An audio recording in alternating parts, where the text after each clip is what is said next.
Okay, magandang umaga mga ka-neighbors. Medyo nandito tayo ngayon sa lugar namin, no? Ito si Bagyong Ulysses, medyo mahangin pa rin sa lugar namin. Kakita nyo naman, sumasayaw pa rin yung mga puno ng nyug, oh. Kumaaway pa. Hindi makagala, medyo maulan. May tower. Maulan, hindi kami makagala. Hindi rin ako lumuwas na Maynila. Bahala na yung Super Care, yung BFF ko yan. May tumatakbo. Mahangin.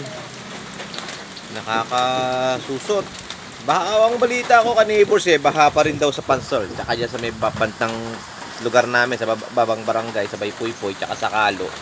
Medyo baha pa rin. So wala pa rin makadaan yan sa sasakyan. Pero kung siguro ang sasakyan mo ay 4x4 or mga 6x6 na mga military truck, baka makasakaling makadaan dyan yung mga sasakyan mo. Mahangin pa rin. Walang ulan.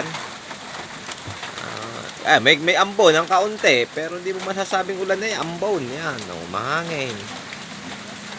Yun, binaha kami ng kaunti doon sa bahay ng aking bayaw, binaha.